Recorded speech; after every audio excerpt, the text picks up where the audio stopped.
Welcome to LIVEDAF, your online Daf Yomi Shiur. Shalom Aleichem, welcome back to today's Daf Yomi, which is Shabbos Daf Kuf. We're at the Mishnah Kuf Chaf Amud Aleph, 13 lines from the top. We learned in an earlier Mishnah regarding a fire which broke out on Shabbos, how much food can one salvage from the fire. The Mishnah told us there's a limit. Food for 3 meals. Why? We're concerned about over-involvement, perhaps on account of his trepidation, fear, anxiety over the loss of his property. Perhaps he'll disregard or forget about Shabbos and be tempted to put out the fire. Therefore the Chacham imposed a limit. We can only save mazain, food, for 3 meals. Now what about if there's one container which contains a large quantity of food within it? Says our Mishnah, Matzilin sal mole kikris. One may save a basket full of loaves of bread, even though there's enough bread there for 100 meals. It's okay since he's carrying it out in one swoop. It's one sal. Therefore, it's irrelevant if it's a lot or a little. It's one act of hatzolah, one act of salvaging. And therefore, there's no concern. He's not overly involved. He's not getting immersed in salvaging the property. And therefore, there's no concern about putting out a fire. So if this sal contains much bread, it's mutter. Likewise, the igul shel dvela, a round glob of dried figs, even though there's a large quantity there, the chavesh shel yain, or a barrel full of wine. So since these things are contained in one container, all he needs to do is pick it up and take it out, it's okay. Continues the Mishnah. Now you can turn to others and say, come and save for yourself. Look, there's so much food lying there, go salvage some food for yourself. Now, if they were wise and educated, and they were smart, so they sit down with him and they make a cheshbon with him, a calculation, how much he owes them for their effort. So where is he going to transport these food items? To where? Says the Mishnah, l'chatzar moreves, he takes it out to a chatzar which has an erev. So he can't carry out the food to a place with no erev. So erev is the erev chatzeres we're speaking about, where all the homeowners combine their ownership by making an erev chatzeres. So only there can he transport this food. There's no allowance, as in contrast to Kisvei HaKodesh, to the Sfarim, where there is an allowance to actually transport them to a place without an erev. That heter, that kula, does not apply to food. This is the shita of the Tanakama. He can even transport the food to a place with no erev, because the Chacham applied a kula in this case, because he's saving the food, and therefore, even if there's no erev, he can carry the food into that location. So we discussed saving food. What about other items or garments, clothing? Continues the Mishnah. Now to that same place that we just discussed, Moitzi kol klei tashmishay. He can go and transport to that place all the kalim that he needs for Shabbos, all the utensils that he's going to use on Shabbos. What about clothing? So we have 2 shittas. V'lo kol ma sheyochel lilbash. Tanakama here says he may get dressed, he can put on anything, even layers upon layers. V'oitiv kol ma sheyochel lativ. He can go and wrap himself with anything that he can get his hands on. It has to be derech levisha. It has to be the ordinary, the common way of wearing and wrapping. Can't just throw stuff on himself.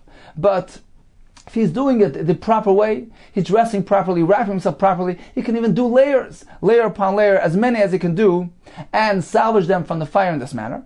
So this is the sheet of Tanakama. Rabbi Yossi, no, we must limit him. Once again, perhaps through his over-involvement, over-exertion, he's going to put out the fire. Therefore, he's limited. And Rabbi Yossi says he can only wear a maximum of Yud Ches Kalim, 18 garments, which the Gemara will list for us as considered to be the norm, the most a person would wear at once, different types of garments. However, the Tanakama holds that since we require him to actually wear the clothing, wrap himself, derech levisha, derech ituv, he's not simply picking stuff up and taking it out. So that's a restriction enough. It's enough limitation that you're imposing on him that would preclude his preempt the concern of going ahead and putting out the fire. Continues the Mishnah, and this is going back to Tanakama, who allowed layers and wrappings. So he picks up all this stuff, he wraps himself, takes it out. Now he can undress, go back inside, come back in, and again get dressed. And transport these clothing out. So you can do many shifts He could repeat the same process over and over. This is the Shita of Tanakama, as opposed to Rabbi Yossi, who appears to hold no. It's a one-time allowance, only one time, 18 garments. And concludes the Mishnah, he can turn to others and say, look, come and save with me. Come, put on some of the clothing, the garments, and save along with me. Now it's interesting, we have a contrast in the linguistics here, the terminology. In the Reisha, it says, come save for yourself, which indicates that perhaps the items that they're going to save belongs to them because it's hefker. Because he can't save anymore. He can only save a maximum of 3 sudas. So that's why he's using that term lachem, as opposed to the seifa. The Gemara is going to explain that he uses the term me, come save with me, because these items, these garments still belong to him. They're not hefker. They're not rendered ownerless because he still intends on coming back and re-wearing them. He can still do this process throughout the day. He's not limited. Therefore, it's not hefker, it's not ownerless, and therefore he uses the term me with me, meaning that the clothing still belong to him. Continues the Gemara. We began with the Mishnah, with this case of the basket containing much bread, and he can go ahead and save the entire basket despite its large quantity. V'atana le'reisha, we have learned in the Reisha, in the beginning of the Mishnah earlier on Daf Kuf Yud Zayin Amud Beis, there's a limit imposed. The Mishnah says, Gimel Suda, it's only 3 meals worth and no more. So how can he go ahead and save enough bread for 100 meals? So you have 2 terutzim in the Gemara. Amar of Hunalai Kasha, there's no Kasha here. Kam bebala hatzel, kam bebala kapil, depends what he's doing. In our case, he's bala hatzel, simply coming to salvage, to save all at once. It's all contained in one container. He's picking it up and carrying it out. So the additional effort here is very insignificant. Since it's one act, one maisa, he's not going and gathering together from the area. He's simply picking this thing up and taking it out. So what difference does it make whether there's only 3 meals worth or 100 meals worth? The difference is very slight. The difference in tirch and exertion effort is very, very slight and minimal. Therefore, there's no concern about over-involvement, and the Mishnah allows him to be matzel this entire container. So kan b'bala hatzel here, which we allow, is speaking about bala hatzel, is simply coming to save the whole thing in one container. However, the Mishnah earlier, which says that he's limited to 3 meals, kan b'bala kapel, he's gathering together containers, and he's gathering from all over the place. It's not in one container. Therefore, that over-involvement entails a concern of perhaps in being inclined to put out the fire. So that's the difference between our Mishnah and the earlier Mishnah. Explains the Gemara. Bala hatzel, he's coming merely to save at once. Matzlas kulan, he can save the entire content. But lekapel, if he's going to gather together various containers in a makapel el mazin k'mosudos, in that case he can only do so for the amount suitable for 3 sudas. Let's take a look at Rashi inside, who explains this. So Rashi here is 14 lines from the top, beginning with the words Gemara, b'bala hatzel. So our Mishnah is speaking about bala hatzel, shehitzil b'sal echad, he only saved with 1 basket, ketani, as it says, sal mole kikros. Ve'ene tereach el latzila m'techad lekev v'asachas. He's not exerting much effort, he's merely saving it all at once. Therefore, matzel kol mashabasal. Therefore, he's allowed to save anything within this container. Zimno, it's one shot, it's one swoop, it's one time. Mali purta, what difference does it make if it's a bit? Mali tuva, or it's a lot. However, bebala kapel salam harbe zemzeh, he's gathering together baskets. Notroyach lo isfam, to exert himself to gather lachs lo hitzi. In that case, mozain gimel suda yachel lahatzel besalam harbe. In that case, he's only allowed to save the amount needed for 3 sudas. V'suloi, and no more than that. Shakol echad, because every basket is terch ba'atzmo, is a separate exertion. Therefore, we're afraid about over-exertion, over-involvement, and we limit it to 3 sudas. So that's the first approach in the Gemara. Depends if it's in one container, then regardless of the quantity, he's allowed to. And if it's in more containers, then we limit it to 3 sudas. That's the first approach of Rav Huna. Continues the Gemara. Rab Abba bar Zavda Amar Rav. So he said in the name of Rav a different teretz to answer the kasha between the 2 missions. Both missions are discussing gathering together containers, baskets. Still, in our Mishnah, he's allowed to salvage a large amount. Why? V'loi kasha, it's not a kasha. Kan lo isa chatzar. Our Mishnah is speaking about transporting the food lo isa chatzar. He's taking it to this courtyard. He's not taking it to a different courtyard. So the exertion here is minimal, and therefore we allow it, even if it's many containers. The earlier Mishnah, which limits him to 3 sudas, is speaking about transporting to a different courtyard. That involves more effort, more exertion. Therefore, we're concerned that due to his over-involvement, he might be inclined to put out the fire. We limit it to 3 sudas. So in summary, we have two terutzim. Either the difference is when it's in one container, then he's unlimited. When it's in many containers, then he's limited. Or the difference is whether it's in the same chutzner, then he's allowed to do even a large quantity, as opposed to a different chutzner where we limit him. So he asked the following question: what's going to be in the following scenario? Pires talisa. So he spread out his talis. V'kipel v'hiniach. He went ahead and he gathered together, v'kipel v'hiniach, and he placed it in this talis. V'kipel v'hiniach. What is the halacha here? Now, we have two sides of the coin here. On the one hand, he is gathering together baskets. He's involved in tirch and exertion effort. On the other hand, how is he transporting this food, this content? It's going to take place in one act, because he's gathering together in one container, one talis. Then he's going to wrap it all up and carry it out all at once. It's v'vas achas. It's one maisa. It's one maisa hatzala. So, do we focus on the gathering aspect of it, which is extensive, or do we focus on the actual salvaging of the food, which is one maisa hatzala? Two ways to look at it. What is the halacha here? How do we view this? How do we treat it? Ki bala hatzel dami. Do we regard it as though he's bala hatzel, as simply salvaging in one shot, in one swoop, and it's mutter? Or is this regarded as though he's gathering and collecting, in which we impose a limitation of 3 sudas? So two ways to look at it. Says the Martah Shema, come and listen to the following right. The fact that Rava issued the following statement, he said like this: Ate Rav Shezvi Rav Chizda V'darash. Rav Shezvi caused Rav Chizda to err, to make a mistake. V'darash. And Rav Shezvi said a drasha, meaning he taught the following halacha, meaning that Rav Shezi taught the following halacha for Rav Chizda, and Rav Chizda agreed to it. So he caused Rav Chizda to make a mistake, meaning that the halacha was not really correct.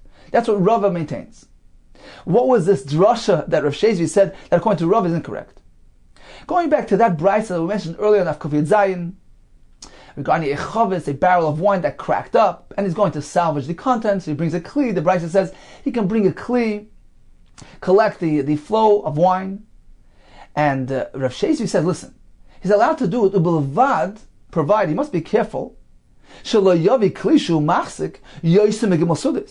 cannot bring a large container which contains more than 3 sudas worth of wine. So according to Rav Shezi, in this case, where it's actually similar to our shaila. Why? As Rashi explains, because just like in our case, he's gathering together, but he's going and gathering it into this talis, so it's ending up really being contained in one containment, in one container. Likewise, in the case of the wine is coming in a bit at a time, right, dripping into this container. So it's coming incrementally, it's coming a bit at a time, but it's gathering into one container. So it's very similar to our shaila. And Rav Shezi says, look, you're limited to 3 sudas. So Shezi apparently holds that we disregard the fact that it gathers together in one container with you. We look at it, we focus on the gathering aspect, since it's coming together bit by bit.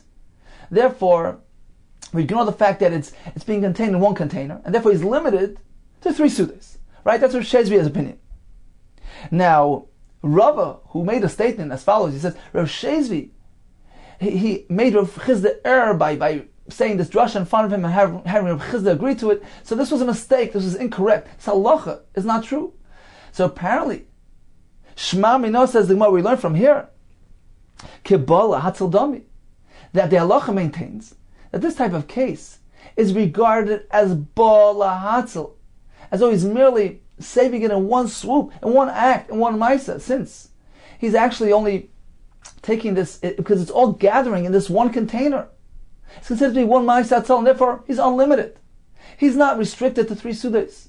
He can take a large container and have the wine flow into it. And likewise in our case, he can take all the baskets that he wants and gather it into the talis and carry it out in one shot. It's okay. It has the halacha of bala hatzel, which is our Mishnah, which allows even a large quantity. And this is fine, it's okay. So we have a conclusion to our shaila. That in this case, we treat it as bala hatzel since he's actually salvaging it, he's transporting it in one time within one container. Therefore, he's unlimited as to the content. So now, we just mentioned that Rava maintained that Rav Shezvi's limitation is incorrect. So Rav Nachman Yitzchak asked him, "My Tu'usa, what's the mistake? How do you know he made a mistake? Perhaps he's right." Amalei, very simple. So Rava responded, "Diktani, because in that brisa, which discusses bringing the kli to collect the wine, what does the brisa say? There is a limitation, but not in the manner that Rav Shezi presented it. The brisa says, "Well, vashalo yavi kli achar v'yiklet." He's only allowed to bring one kli. He can't bring another kli v'yiklet to collect the flow from the catch it midair. Kli achar v'yitzar, bring another kli and place it next to the roof to collect the flow, the drip. So the limitation here is regarding kli achar u'deloy. He can't bring another kli. He can only use one kli. But Bahuman and that initial kli as much as he wants, Kama de boy as much as he wants, Masli he can save. There's no limitation. Because since it's all flowing into one container, we view it as one act, one Maisa Hatzolah. There's no concern here. He's not getting overly involved. And therefore, what difference does it make whether this container has a smaller quantity or a larger quantity? It would be mutter. There's no concern of putting it out the fire. So in summary, we learned about saving food from a fire. The initial Mishnah told us there's a limit of food which is suitable for 3 sudas. In our Mishnah we discuss even Meya sudas. We seem to have a contradiction. We have 2 approaches to answer this kasha. Rav Huna says, depends. If he's going ahead and being matzel, he's just simply salvaging it all in one container, such as in the example cited in our Mishnah where the loaves of bread are within this one basket, then he's allowed. Whereas the earlier Mishnah is discussing lakapil, he's gathering together containers, in which case he's overly exerting himself and he's limited to 3 sudas. Rav said the difference is whether he is saving to this very chatzar. In this case, he's allowed to do it even if it's a large amount.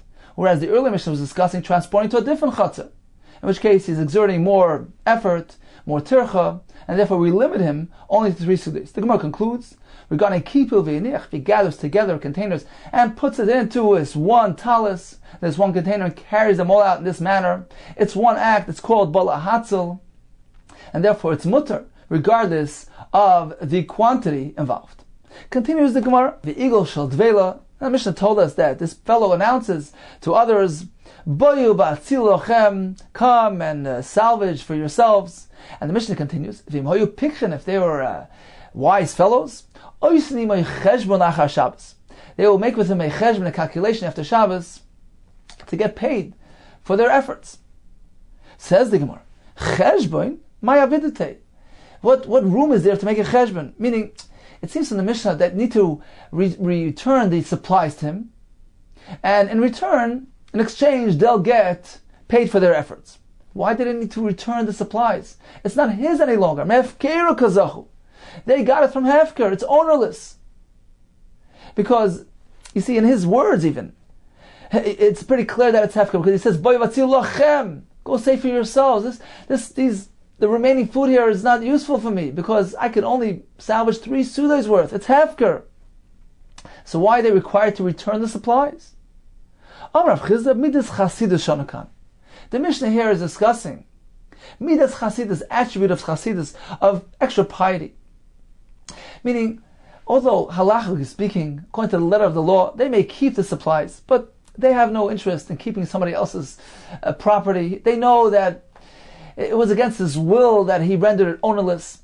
It wasn't really something which he wanted to do. Therefore, they don't want to benefit from somebody else's possessions, and therefore they return it to him. But they sit down and make a calculation so that he pays them for their efforts. Says the Gemara, how do these 2 things work hand in hand? Amar Rava Chasidi, if these people are Chasidim, Agra de Shabbat Shakli, are they meant to take Agra, Schar, payment for Shabbos effort? Agra de Shabbat Shakli, are they going to take that money? What's wrong? Let's take a look at Rashi. Rashi here is towards the bottom. So we have the wide lines on the bottom of the Amid. Now it's 10 lines above the wide lines, beginning with the words Chasidi, Agro de Shabbat Shakli. Are they going to take Schar Shabbos? Bitmi, a question mark. Im Chasidim, if they're really Chasidim, Yeshlam Levatim Shalem. They're meant to forego something which is rightfully theirs. B'chol Davar, regarding anything Sheyesh by Nidna Avera, which has some resemblance to Avera. Explains Rashi. Va'af Agav Delav Schar Shabbos Gomeru. Even though certainly in this case it's not considered to be Schar Shabbos. Because Sharai Lo Yihisna, because he didn't stipulate with them, he didn't make up a salary, a price with them. With Kerikazach, they simply garnered from Hefker, they took the Hefker items, went home. It's really theirs. They weren't his employees. Still in all, they shouldn't be taking money for their Shabbos efforts. Miu Chosid Le Mikri. A person is not called a chassid unless Elam came Nevat Mishlei, until he forgoes, he gives something which is rightfully his. So this money here, even though technically speaking it's mutter for them to accept it, but it resembles, somewhat loosely resembles, money earned on Shabbos, and therefore they're meant to forgo that money. So these people are chassidim, that's why they're returning the supplies. They don't want to benefit from something which belongs, which is somebody else's. They shouldn't be taking money for their efforts either. Elam Arava, we're not speaking with these ultra pious people. We're not speaking about a chassid. He hasn't attained that high level of chassidus yet. He's merely one who fears Shemayim, he fears Avera. And therefore, number one, on the one hand, he doesn't want to benefit from somebody else's property. He's not happy with, he's not satisfied with the lisaniyah macherim of benefiting from somebody else's possessions. So he wants to return the supplies. At the same time, he doesn't want to work for nothing. He doesn't want to work. He wants to get paid for his efforts. This is what the Mishnah means to say. If these people were wise, were smart, educated people, the Yadi who know the halachas of Shabbos, the Yadi, the Kaigavna, loves Schar Shabbosu, they know this type of a scenario does not involve Schar Shabbos. As we said, they're not employees. Therefore, technically speaking, it's mutter. Therefore, they know they can take money for their efforts. Therefore, on the one hand, they return the supplies. They don't want to take something which is someone else's. At the same time, they don't want to go away empty-handed, and they know, halachically speaking, one can take money for this effort. So they make a cheshbon with him, they sit down, they make a calculation after Shabbos, and they get paid for their efforts. Continues the Gemara, Leicha Matzilan. And if we take a closer look at the Lashon HaMishnah, we see that discrepancy in the linguistics, in the discussion regarding the food. He says, Boi Vatzil Lochem, salvage for yourself. When discussing salvaging items of garments, begadim, he says, Boi Vatzil Imi with me. So why this disparity? Says the Gemara, why over here when it comes to food does he say lachem? Why over here when it comes to the garments? The Tani Imi does it say salvage with me? Amri, so they said, the answer is as follows. When it comes to the foodstuffs, it says lachem. Why? Because it is not suitable for him. More than 3 sudas is not suitable for him. He can only salvage ela mazon gimel sudas. More than that is useless for him. Therefore it's hefker, it's rendered ownerless. It's hefker, and therefore he uses the term lachem. For yourself, it's yours. In contrast to the garments, aval gabi levushim, ktani imi, over there it says imi. Why? Because it's still rightfully his. Mishum de kechazile, because it is suitable for him, l'kul yami, for the entire day, meaning he can go in and out. As we said, he can do it in shifts. He can repeat the process over and over, get dressed, go out, undress, go back in. Therefore, it's still considered to be his. It's not hefker. That's why he uses the term bayi vatzili, me, with me, meaning salvage with me my belongings. Continues the Gemara, Tana Rabbana, loivesh, so he can get dressed, and umaitzi, transport them out, upaishet, undress, v'chayzer, go back in, v'loivesh, get dressed again, umaitzi, take out, upaishet, undress, avafil koyem kulai, can do this even the entire day long. Divrei Meir. Rabbi Yossi Eimer? No, he's limited to 18 begadim. Shmoinas or kalim, only 18. Be'eluhein, these are the 18 kalim. Be'eluhein, shmoinas or kalim. Now, it's kind of hard to describe exactly how the ancient begadim looked like. Try our best. Maktorin, Rashi says, is mantle, some type of cloak. Unkli is, some say, some undershirt. Upunda is a belt, a hollow belt, a money belt, which is worn on the outside of his clothing. Kalbus shel pishtan is some sort of choker which closes up holds together two sides of the garment, made of pishtan. This kalbus made of pishtan, of flax. V'cholok, a robe. V'apilya is some sort of a sudden, a sheet which he wraps himself with. Ma'apiris is some sort of head turban. Ushnei sefarkin, some say this is some type of pants, two, I guess one on each foot. Ushnei min olam, two shoes. Ushnei piloi, some say it's two socks. Ubeiz pargoid, some sort of two knee straps, knee pads. V'chagor shebemasnav, this is a belt placed on his waist, meaning this is not the punda mentioned earlier, which is wrapping which is on the outside of his begadim. This is something which is wrapping tying the cholok to his body. So there's a garment between the punda and the chag. Otherwise, you wouldn't be able to wear a double belt. There's the hat on his head, and the scarf around his neck. So in summary, regarding saving begadim, we have machlokes. According to Rav Meir, he can get himself dressed layer upon layer, and he can go ahead and do this repeatedly, in and out, many times. According to Rav Yossi, he's limited to 18 begadim, and only as a one-time deal. Continues the Mishnah.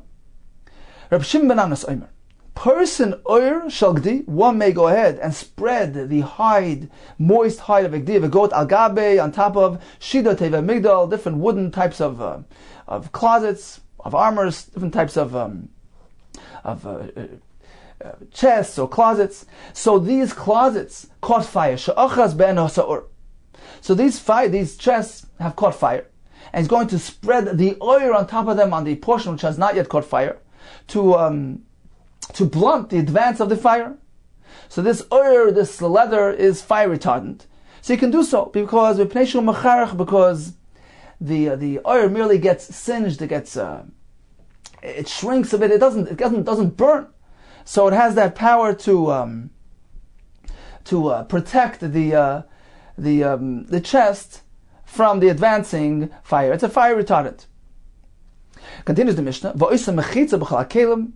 Likewise, a person can create a barrier, mechitza, around the fire using any type of kli, any type of utensil, bein maleim, whether they're filled with water, bein rikanim, whether they're empty, in order to prevent the fire from advancing. Rabbi Yossi oiser b'klei cheres chadoshim maleim mayim. Rabbi Yossi says, no, you can't make the barrier in a manner in which it's going to actually put out the fire. Therefore, he says, one may not use klei cheres, these earthenware kelim, chadoshim, new ones, which don't have the ability to withstand the fire properly. So if they're full of water, he cannot use them as a barrier, because they can't withstand the heat of the fire. They misbaken, and they go and they crack up, and the water flows out and puts out the fire. So according to Rabbi Yossi, even causing the extinguishing of the fire, gram kibu, as the Gemara is going to call it, is also according to Rabbi Yossi, as opposed to the Tanakam, who allows even causing the fire to be extinguished. Continues the Gemara, Amar Yehuda, Amar talis she'achas ba'or ha'ur. So if you have a talis which caught fire mitzad echad on one side, noisno allow mayim mitzad acher. One can place water on the other side to prevent the spread of fire. V'in kavsa kavsa. No, if the fire went out, fine. He didn't actually put it out. It's mutter, even though he's causing the fire to be extinguished. Meisrei, we have a brisa which seems to indicate that to cause a fire to go out is also. The brisa says talis she'achas ba'ur mitzad echad. If you have a talis which caught fire on one side, poishto maschasaba, you can go ahead and spread it out, or maschasaba, and dress himself with this talis. So the point is to spread apart the talis to prevent the fire from proceeding properly. Vim kavsa kavsa, the fire went out, fine, went out. V'chein sefer Torah, likewise sefer Torah she'achas ba'or, which caught fire. Poishta v'koyba, you could open it up, unroll it, and read from it. Vim kava kava, now fire went out. It went out as long as he doesn't actively put out the fire. So we see clearly that even to go ahead and cause the fire to go out by placing water around it would be asur. So Yehuda tells us in the name of Rav, even placing water is mutter. So it's more very simple. Huda amar k'Reb bananas. Rav is following the shita of Shimon bananas, who in the Mishnah tells us one may spread the oil on the Shida Teva Migdal, he can use Kalim.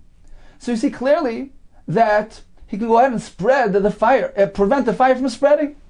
Says in 1 second, how could you compare the two things? When did Rav Shimon ben Anas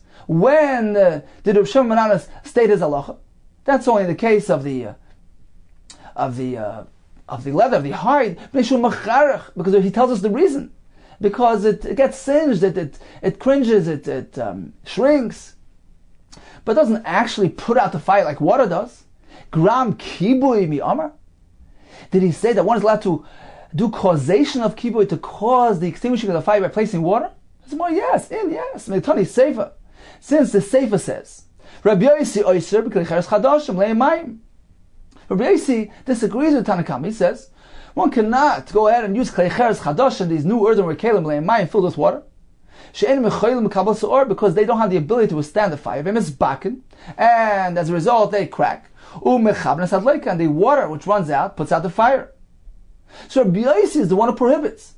Apparently Tanakama Shari, that Tanakama, who's Rav Shimon ben Anas, allows even using kalim, which are kleicheres chadashim, filled with water, as a barrier around the fire, even though they're liable to crack up and to actually extinguish the fire. Apparently he holds that gram kibui is mutter, causing the extinguishing of the fire is mutter.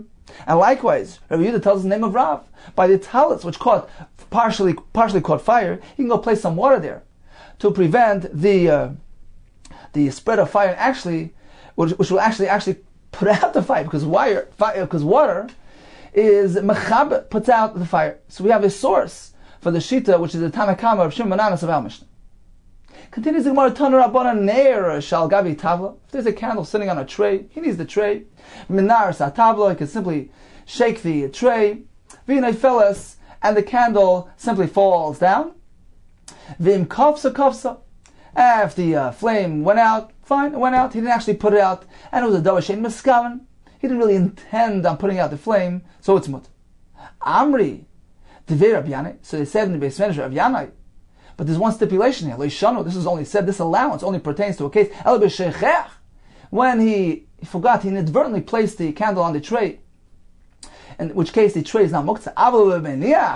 But if he purposely places the candle on the tray, in this case, the tray itself is muktzah. Nasa bas is davar aser. The tray itself became a support for a muktzah item, and therefore the tavla itself is muktzah. Continues the Gemara. Tana, we learned in the Brayso, Ner shachiri adelis.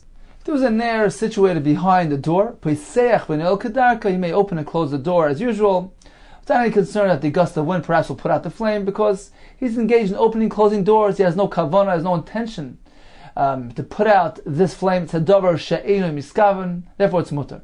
If the flame went out, it went out. He's not held accountable. Layit ala Rav. Rav cursed on this. He cursed on those who follow this halacha. So Ravina asked Rav Acha, the son of Rav. Some say it was Rav Acha by the Rav Ashi. My time Layit ala Rav. Why did Rav curse on this halacha, those who follow this halacha? Why was he so vehemently opposed? Should we say Bishum the Rav Saval Rabbi Yehuda? Because Rav holds, he passes like Rabbi Yehuda that holds Dover She'enim Eskaven is also. So even if there's an incidental malacha taking place, which he has no kavanah for, it's also. V'tana, now this Tana who allows, Katani look Rabbi Shimon. He stated his halacha in accordance with Shitz Rabbi Shimon, who holds that Dover She'enim Eskaven is mutter. So is that the reason why Rav was so vehemently opposed and expressed himself so sharply, layit, a curse? Says more, is that the reason? Mishum the Rav Savala Rabbi Yehuda, just because Rav holds like Rabbi Yehuda, called the Tani Rabbi Shimon, everybody else that learns and teaches in accordance with Rabbi Shimon's shita, meilat layit lay, Rav will curse them? No, it's a legitimate shita, it's a legitimate opinion. Why did Rav express himself so vehemently? Says the Gemara, you know why? Because Rav holds, and in this case, Amar Leis, he told him, in this case, I feel Rav Shimon Moida. Even Rav Shimon would be Moida that it's also, because it's inevitable. Rav holds that the flame will go out because of the opening and closing of the door. It's inevitable. It's not merely a davar she'enim miskaven. It's a psik reisha. And therefore, even according to Rav Shimon, it would be also. The Abaye because Abaye and Rav both said, Moide Reb Shimon, Reb Shimon agrees. He is Moide to Rabbi Yehuda in the case of Psik Reisha, he cut off the head of an animal, expected not to die. So when it's inevitable, even Reb Shimon holds it's Asr, and according to Rav, this case of opening and closing a door from the candle is considered to be Mechaba, he's extinguishing, it's inevitable, it's going to happen. Therefore, he holds that according to all Shittis, this is Asr. Continues the Gemara with another case. Amar Rabbi Yehuda Pesach Adam Deles Keneged HaMedura. One may open a door opposite a Medura, generally a large fire. He can do this b'Shabbos. There's no concern that the gust of wind entering will fan the flames. Layitala Abaye. Abaye cursed on this, on those who follow this leniency. Says the Gemara. Let's analyze the situation. What am I asking? What are we speaking about? We're speaking about that there's merely a ruach mitzuya, a commonly found wind, which is entering, which has no ability to fan the flames. If so, my time at demand asar. What is the reason of Abaye, who says it's asar? There's no concern here. We're speaking about that there's an unusual wind, a strong gust entering, which has the ability to fan the flames. If so, my time at demand shari. If so, what is the reason of the shita that allows? Certainly, we're speaking about is merely a ruach mitzuya, commonly found wind, which does not have the ability to fan the flames. Marsava Gazrin, Abaye holds, we make a gzeira, nevertheless. If we're going to allow this, then perhaps he's going to mistakenly allow it even in a case where there's a ruach she'eina mitzuya, an unusual wind which has the ability to fan the flames. Therefore, we prohibit this as well. Umar Savar, Rabbi Yehuda holds, like Gazrin, we don't make a gzeira, and therefore, if it's merely a commonly found wind, a ruach mitzuya, which doesn't have the ability to fan the flames, there's no concern of opening the door. So in summary, if one has a nair which is on the tray, which was put there, left there inadvertently, in which the tray itself doesn't become muktzah, the Gemara tells us he can really shake off the candle and use the tray. When they have a nair which is behind the door, the Brisa says he can open and close that door. Rav says it's also because it's a psikresh, it's inevitable that it's going to extinguish the flame. Opening a door in front of a medura, in a case where there's just a normal wind here, a typical wind, which doesn't have the ability to fan the flames, Rabbi Yehuda says it's mutter. Abaye says asr for concern that he might do so even when there's a strong wind present. Continues the Gemara. Ois mechitza, getting back to our Mishnah, where the Tanakama told us that one may erect a mechitza, a barrier around a fire on Shabbos to prevent it spreading. You can use empty kalim, even kalim filled with water, even kalim which are liable to crack, to break apart when confronted with those flames, and this will result in the water within these kalim to flow out and put out the flames. The Shita of the Tanakama, which is the Shita of the Rabbanon, holds that gram kibui is mutter, bringing about, causing the extinguishing of flame on Shabbos is mutter. We're speaking about a makam hefsed, a situation which involves monetary loss. Therefore, the Chacham allowed him to be goyrim, the extinguishing of the fires. Whereas according to Rabbi Yossi, one must be careful. You cannot use the klei cheres chadashim, those new earthenware kalim filled with water, which are destined to crack, to fall apart when confronted with the flames. So Rabbi Yossi holds that gram kibui, causing the extinguishing of flames on Shabbos, is asr. Says the Gemara, is this the proper formula? Lemeimer, shall we say, the Rabbanan Savri, gram kibui is mutter. Rabbi Yossi Savri, gram kibui is asr. We have a brisa in which we find that they took on different views. Their opinions seem to be reversed. The Sanya is willing to the brisa. Ois mechitza b'kelim rekan. One may erect a mechitza around the fire using empty kalim. Likewise, you can use kalim which were filled with water, ubimalayan, provided shein darken lishtaber. Those type of kalim which are not those that are liable to break apart when confronted with the flames. Ve'elu malayan is shein darken lishtaber. What is an example of those type of kalim which won't fall apart when confronted with the fire? Klei matches, metal kalim. So you see that according to Rabbanan, there is a concern about using those kalim which can bring about the extinguishing of the flames. In contrast to the Rabbanan, our Mishnah, which are not concerned with gram kivui. The Brisa continues. Rabbi Yossi Aimer, av klei kvar shichen. Not only metal kalim are suitable, even the kalim, the earthenware kalim made from the earth of kvar shichen. Rashi says this afar, this earth there was strong, and they formed durable klei cheres from it, which has the power to withstand fire. So Rabbi Yossi says even these can be added to the list. Av klik farshichin, klik farchananya, ein darkan lishtaver. They do not generally crack, break apart when faced with fire. So on the one hand, we see that the Rabbanon here in this brisa are concerned about gram kivoy, something which is totally opposed to the Shita Rabbanon, now Mishnah, who are not concerned about gram kivoy. And likewise, we find that Rabbi Yossi, although in our Mishnah he is machmer more than the Rabbanon, he doesn't allow the klicheres to be used. In the brisa, in contrast to the brisa, where we find that he's actually more lenient than the Chachamim. Now, it's not a direct stira by Rabbi Yossi, because in the Mishnah as well in the brisa, he's concerned about gram kiboy. But nevertheless, we find something which seems to be inconsistent. In our Mishnah, he is more machmer than the Rabbanon, whereas in the brisa, he's more lenient than the Rabbanon.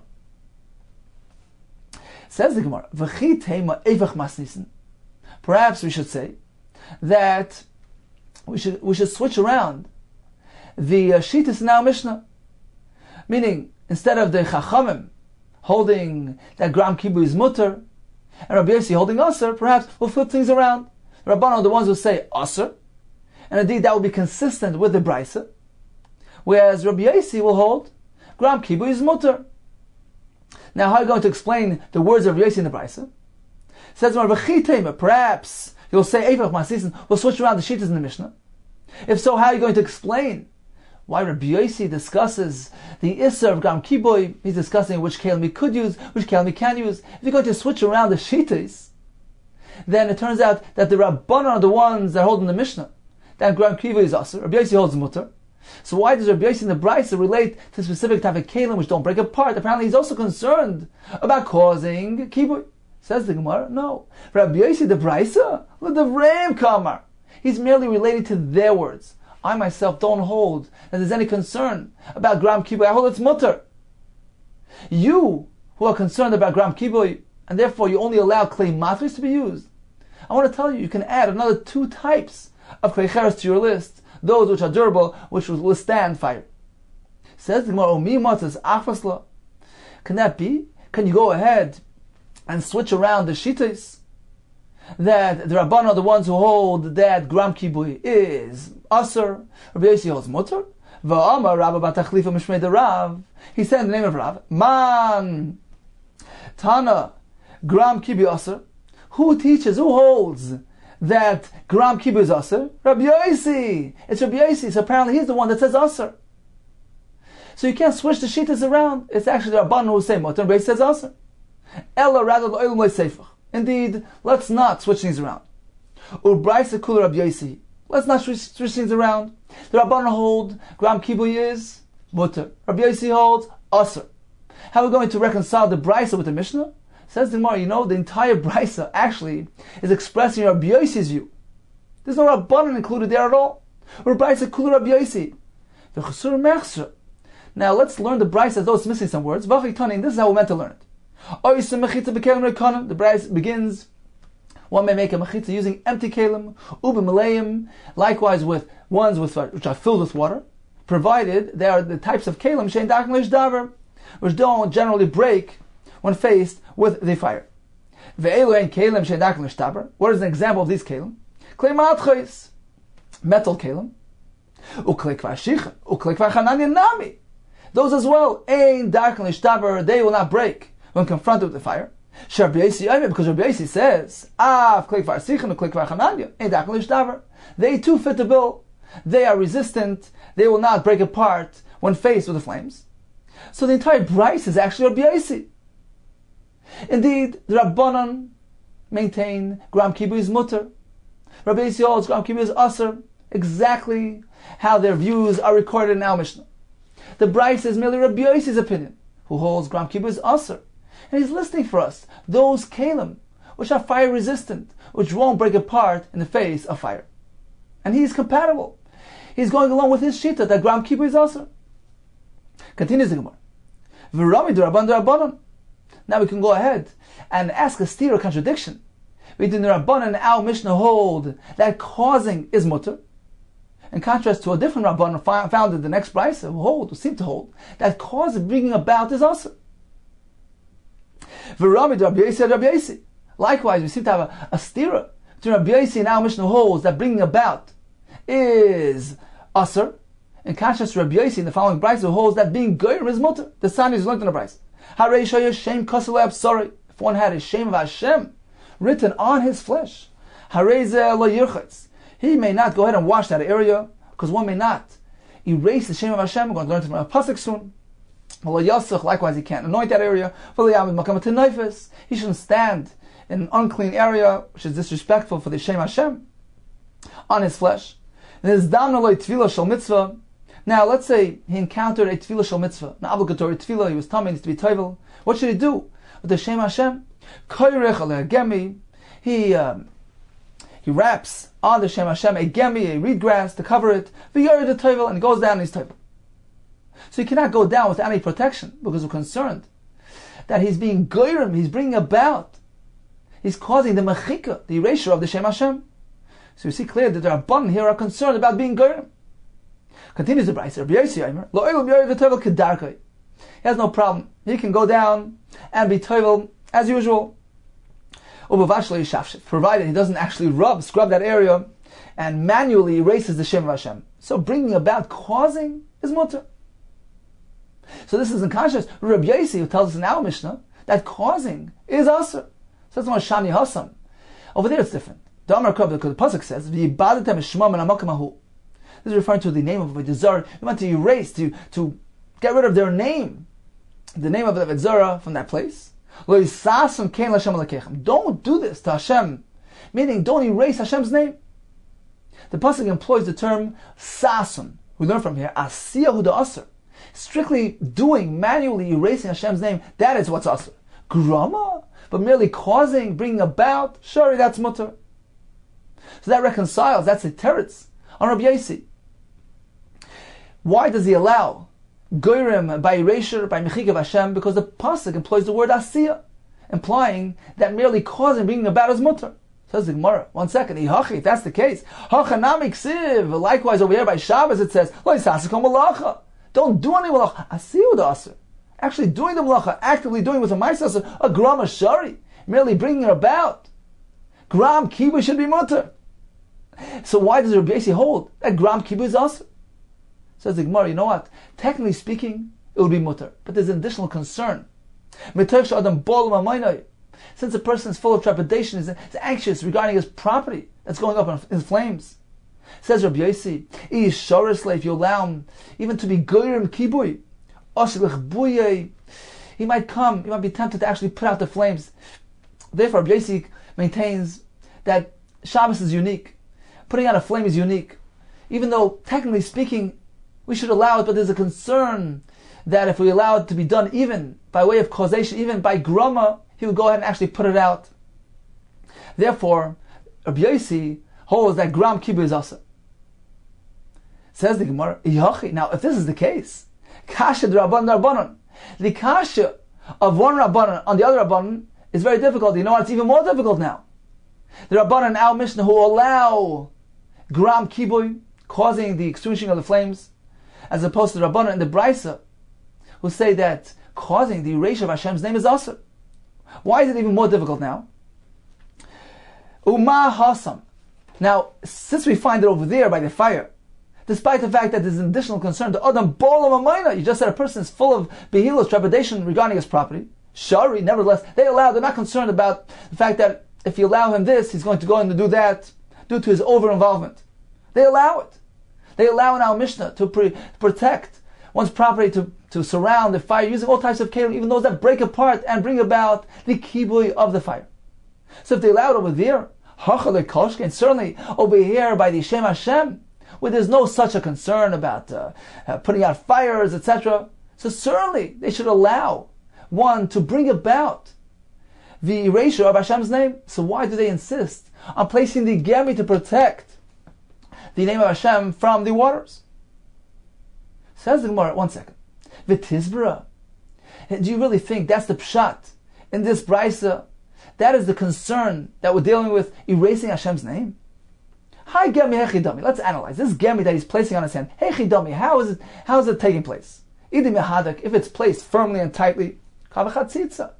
How's he going to the mikveh? It's a chatzitza. It's a barrier preventing the water from reaching his hand. Eloi mahadak, if it's not put on tight, ayli be maya. If so, water will go right in it, right underneath it, and erase Hashem's name. So what good is the gemi here? Says it in 1 second. One at a time. Chatzitza, you're concerned about chatzitza? Why did you have this kasha without the gemi? Typically, mishum diyoi. Why aren't you concerned about chatzitza? You have chatzitza because of on account of the ink that's present, the Shem Hashem that's there. Says the Gemara, that's not really a concern, but lacha, because we're speaking about wet ink, and that doesn't pose a concern. The Sanis went on the price, hadam, blood, vadjoy, ink, hadvash, honey, vacholov, or milk. Yiveshin chaytitzim. Only when they're dry, they're considered to be a chatzitza. Lachem, when they're wet, ain't chaytitzim, they're not a chatzitza, because the water of the mikveh penetrates through them. So the dioy here is not concerned. But let's get back to the question of the gemi, mikol makam kasha. In any case, it's very difficult. Because if the concern here is about erasing Hashem's name, so if it's tight, then the water won't enter. If it's loose, then the water enters, and the name of Hashem gets erased in any case. So apparently, the discussion is not regarding erasing Hashem's name. Why? Because it's merely taking place by causation, by grama, and therefore it's mutter, because the pasuk only speaks about actually manually erasing Hashem's name. So the concern here is not about erasing Hashem's name. They hold, the Kasavri, they hold, Osur Lamed B'fnei Hashem Aram. One may not stand in front of Hashem's name undressed. Therefore, they require covering Hashem's name. But it's unrelated to erasing Hashem's name. And therefore, there's no kasha whatsoever. From this brisa to our Mishnah regarding gram kiboy, the Rabbanan allow gram kiboy. Why do they insist on placing the gemi on the name of Hashem? It's not on concern of the name of Hashem being erased through a grama. Rather, it's a whole different concern, because one cannot stand disrespectfully in front of Hashem's name if he needs to cover it. Says one, apparently Rabbi Yossi holds, Mutar Lamed B'fnei Hashem Aram. Rabbi Yossi does not require this gemi to be placed on the name of Hashem. He holds, one can stand in front of Hashem's name undressed. That can't be. Says the more Demanach Yadi Levei. He simply he'll place his hand on the Shem of Hashem and cover it in that manner. Therefore, he doesn't require a reed to be used. Rabbanan Nami, says the Gemara. If so, according to them as well, the Madach Yadei Levei. Let him place his hand on the name of Hashem. Why does he need a gemi? Says more Zimnin, perhaps at times the Mishtali V'Shakli, he'll forget and inadvertently remove his hand and leave the name of Hashem exposed. Therefore, they require a gemi to be used. Says the Rabbi Yossi Nami. If so, according to him as well, Zimnin the Mishtali, perhaps he'll forget V'Shakli and remove his hand. So why does Rabbi Yossi suffice with merely a hand covering? Says more Ella, rather Idi Kagemi. You know what? If there's a gemi accessible, Hachanami, you're right. Of course, all will require the gemi to be applied. Hachamaskina, we're speaking about the Haduria gemi. There's no gemi present. The question is, should he go look for one? Rabbanan Savri, yes, he's meant to go look for one. Why? Tefillah Bizman Olav mitzvah. There's no requirement, there's no mitzvah to be toil at the appointed time as soon as he finishes the days of Tumah. There's no mitzvah. Therefore, therefore, we require to go ahead and look for the gemi to properly cover the Shem Hashem, lest it get exposed and be exposed to his body in a disrespectful manner. They're not concerned that perhaps, due to his search for the gemi, the tefillah will be delayed to the next day. There's no concern, because tefillah bizman is not a mitzvah. In contrast to Rabbi Yossi, who holds, Rabbi Yossi savar tefillah bizman a mitzvah. Yes, certainly there is a mitzvah to be toiv at the right time, and therefore v'loi madrinon, we don't go looking for a gemi for concern that perhaps that will delay his tefillah. So, in summary, may one be goyrem the mechika of Hashem's name? Can one cause the erasure of Hashem's name according to all shittas? That's mutter. What about causing the extinguishing of a fire on Shabbos when he's faced with monetary loss? Gram kibui. According to Rabbanan, that's mutter. According to Rabbi Yossi, it's also because we're concerned that perhaps he'll be tempted to manually put out the fire. What if one needs to be teiva when he has the Shem of Hashem written on his flesh? So he can't expose his body to the Shem of Hashem. Out of respect, he must cover it. The Rabbanan insist on him using some type of band, like a gemi. According to Rabbi Yossi, when there's none available, he simply covers it using his hand. Okay, time for a brief review of today's daf. We began with the Mishnah, which told us one may save this huge basket full of loaves of bread from a fire. We had a kasha, but how does this work with the Mishnah earlier, which gave us a limit of 3 sudays? Says Rav Huna, here he's saving it all at once, as opposed to that Mishnah where he's gathering containers. Therefore he's limited. Rav says here we're speaking about salvaging to the same chatzar. The other Mishnah is speaking about to a different chatzar. and therefore he's limited to 3 sudas. The Gemara told us, if he gathers containers and places them into a large container, he can carry them out all at once. There's no concern about quantity. What about salvaging clothing? We have machlekes. Rameya says he can wear layers and go in and out many times. According to Rabbi Yossi, he can only come one time and at a maximum of 18 bgadim. If one inadvertently left his burning candle on a tray and he needs that tray for Shabbos, he can shake off the candle and use the tray. If there's a nair behind the doorway, the Brisa says he can open and close that doorway. According to Rav, it's usur, because it's inevitable that the flame will go out. What about opening a doorway in front of a medura when there's only a ruach matsuya which does not have the ability to fan the flames? According to Rav Yudah, it's mutter. According to Abai, it's usur. We concluded that to be gorim b'chikas Hashem, all agree is mutter. To be gorim kiboy, we have a machlekes. The Rabbanan insist on a gemi being placed on Hashem's name, whereas Rabbi Yossi does not.